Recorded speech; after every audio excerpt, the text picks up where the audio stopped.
Brilliant speed with vibrant service. Vibrant broadband internet. Oh, yeah.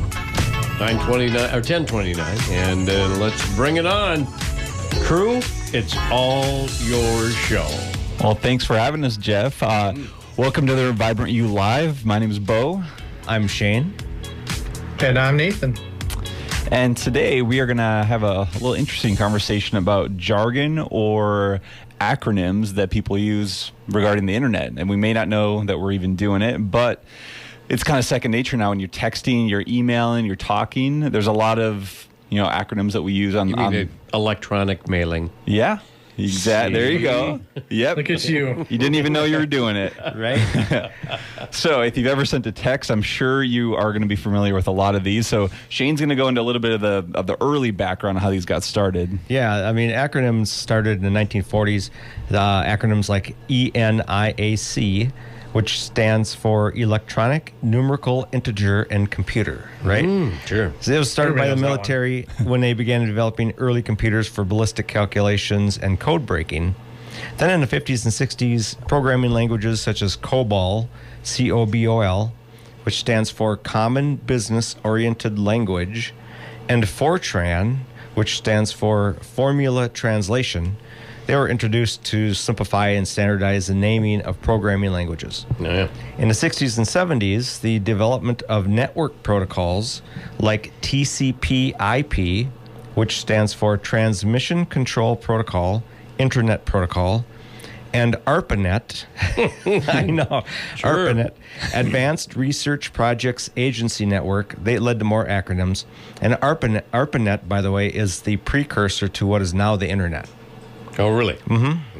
In the 1980s, we saw the rise of personal computers and software. So we brought acronyms such as GUI, that stands for Graphical User Interface, and DOS, and that stands for Disk Operating System. Oh, yeah. Remember So that? we're probably familiar more with those. Yeah. And then in the 1990s and 2000s, brought widespread use of the internet and web technologies, and that led to acronyms such as HTTP, which stands for Hypertext Transfer Protocol, and HTML, and that stands for Hypertext Markup Language, and of course ISP, which stands for Internet Service Provider, which Vibrant is. What's the long version of internet? I know the last is network. I'm not sure. International. I believe it's international. That's what I thought it was. Oh, really? International networking. Oh. So, yeah. And Nathan will talk a little bit about how texting acronyms came about. Yeah, I know so many acronyms now are involved in text messaging or online, threads and forums. And a lot of that started because back in the day, before everybody had a full keyboard on their cell phone or on the computer, you would have to type letters, each. So on your old cell phone, each number might represent three different letters. So 2 through 9, there was 3 letters per key. 8 ABC was on 2. Such like that. So you really wanted to keep it a little more brief because there was a lot more work to type out some of these messages you were doing. So we'll start with SMS. SMS is basically what we know as text messaging, and that stands for Short Message Service. And that became increasingly popular in the 90s and the 2000s. And now, if you talk to most, especially the younger generation, they don't even talk on the phone. It's all text message or other types of communication. But like, for example, something that was a lot harder to text, you didn't want to type out the whole talk to you later. So you just do the quick TTYL, talk to you later. Which you back then you would do 8895 to do talk to you later. I remember when I was in high school how fast I got at doing tap the numbers 3 times to get to this letter. I was like a whiz at it before we had. Now everybody's got a full keyboard on their touchscreen smartphone, so it's a different ballgame altogether. But it was a lot more work back then. And then in the early chat rooms and forums and instant messaging programs on the internet like AOL. Was as America Online, AOL Instant Messenger became extremely popular. And so this kind of jargon, this kind of communicating in abbreviated acronym form became really, really popular then, especially on the internet.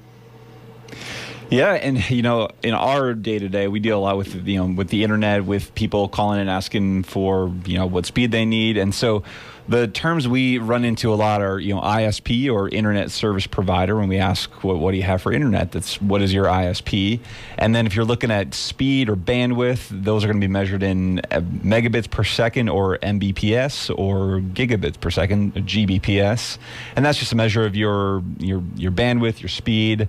And then people have probably heard IP address. IP address is just kind of the address of the device, your computer, your phone. They all have a unique address. It'll be like 198.168. It's kind of what an IP address would look like. Internet and then protocol. Exactly. Right. That's right. And then now we do a lot of home phone service, business phone service that's over VoIP or voice over internet protocol, and that's basically instead of using an old copper line for your phone line, it's using the internet to get your connection, which helps with signal clarity, just reliability. And then Nathan will go into a few more Shane will go into a few more that we use on the day to day. SSID is another one that we'll ask for, right? SSID, and this is kind of weird. It stands for Service Set Identifier. But basically what it is, it's the name of your network, right? Your Wi-Fi network name. Okay.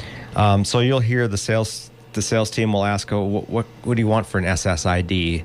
And some people will name their Wi-Fi, like Zeppelin's Wi-Fi or whatever. Oh, I get it. Yeah, and so that name is what the SSID stands for. I will say, I don't know if any of the salespeople will actually ask somebody what they want for their SSID, because too many people don't understand what that means. But right. That is what we're asking for. Yeah. But a lot of people don't know what a network name means, so I'm not going to even bother with the SSID when I don't quite understand it. They'll say that. What do you want for your network or your Wi-Fi name? And that's how they ask. But they're asking for the SSID, actually. If you have our fixed wireless service, there's a device called a PoE. That stands for Power over Ethernet, and basically it's a box that connects the radio receiver to your Wi-Fi unit, right? So it also has power. So that's a PoE. But if you have our fiber, you might hear us talk about the ONT. That stands for Optical Network Terminal. Oh boy. I know. That basically converts the optical signal to a wired signal. Basically, it connects again to your Wi-Fi router. Yeah, other common internet terms that the average person may not be familiar with, but it's probably heard of in their life, and just kind of like, I kind of know what it represents. But DNS is domain name system. So like if you talk about a website's domain name, like for example, Vibrance is vibrantbroadband.com is our domain name. So DNS, I think Shane mentioned these earlier, but HTTP, Hypertext Transfer Protocol, or HTTPS, which adds secure at the end of it. That's basically transmitting web pages over the internet. That S at the end is pretty important. If you're on a website, or if something's asking for your password, something like that, you make sure it has the S at the end of HTTPS, because that stands for secure. If it doesn't have the S, it may be an unsecure connection. It may be more apt to be fraudulent or have bad users having access to it. And that's a little BTW for you, by the way. People know BTW quite a bit. And then URL, what we know is basically a web address. So someone says, give me the URL. That's basically the web address for a website, whether that's just vibrantbroadband.com or it's vibrantbroadband.com / fiber or whatever the full URL is. That's what that stands for. Uniform Resource Locator. And then HTML is basically the language that web pages uses. It's basically how the computer recognizes these websites and puts it on your screen for you. It stands for Hypertext Markup Language. That's even too technical for me, but I obviously have heard of HTML like a ton, and it's interesting once you kind of learn what some of these things represent, but it can get pretty in the weeds if you really want to learn all the acronyms. Well, some of the acronyms that we use every day would be texting acronyms. So, Jeff, I'm sure you've heard of some of these. LOL. Yeah. ASAP. You got BRB, or as my friend says sometimes, BURB, which I don't think is helpful because it makes it more confusing. FYI, for your information. IDK, I don't know. So do you know what IMHO means? That means I am hugely obvious. Yeah. I like that one. We might start using that. So IMHO, in my humble opinion. Oh. Don't use that one very often. Yeah, no. Yeah, and then SMH. Can you guess what that means? Sounds like a college. Shaking my head. Shaking my head. Okay. TBH, Yes or no? Yeah. TBH, to be honest. G with the number 2. And then another G. What does that stand for, do you think? Boy, not a clue. Got to go. The got two. to go. Yeah, Oh, I know. okay. It's an ROFL, rolling on the floor laughing. BFF. I mean, people have always heard that, but best friends forever, right? IRL. Can you imagine what that is? Irrational laborer. No, not quite, but it means in real life. In real life. Yeah. Okay. And then OMW, on my way. These are just some of the acronyms that you see in texting. Now, I don't think our sales team is going to be asking people, BTW, can you give me your SSID name? That kind of thing. OMG, LOL. Well, you clearly haven't heard Nathan on the phone. Right. So, you won't hear us talking a lot about this, but this is some of the acronyms you come across in our digital world. Yeah, I always considered myself young, but sometimes somebody will send me something and I have to go to Google and I don't know what this person's saying. What is this letter? What do these letters represent? I don't know what's going on here. I'm sure I'm not the only person that's done that, but one of my favorites that we didn't talk about, TTFN. I think was that Tigger always goes ta-ta for now. Yeah. TTFN. Oh, yeah. Yep. Well, TFN, and that's just till further notice, right? Yeah. Yeah. There you go. Yeah. Yeah. So there's tons that people use. Some people try to make up their own, and I have no idea what they're saying. So, but possibly this was TMI. Too much information. I don't know.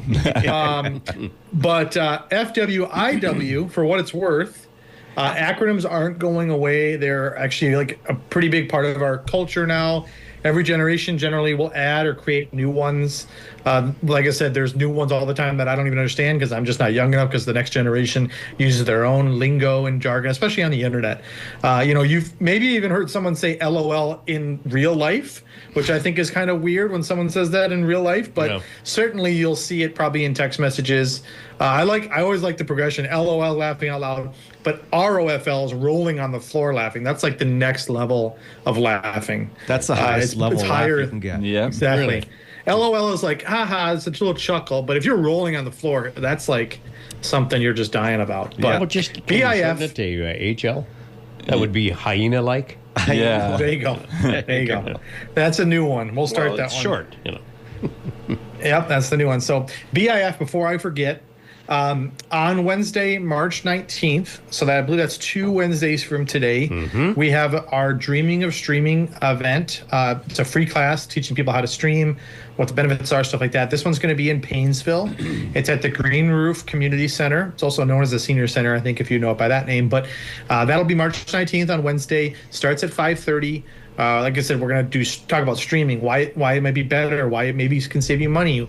If you just want to learn about how it works because you're interested in some of the movies or shows you've heard about via streaming, come on out. It's free, open to the public. No strings attached. Come on out. We have usually some basic snacks and non-alcoholic beverages. Don't get too excited, but that'll be a Wednesday, March 19th at 5:30 in Paynesville. Yes, and IYHQ, if you have questions, you can call us at 693-3231. You can go on the website, vibrantbroadband.com, or if that's TLDR, which is too long didn't read, which you get a lot. If you send a text message, it's more than a couple of paragraphs, you might get that response.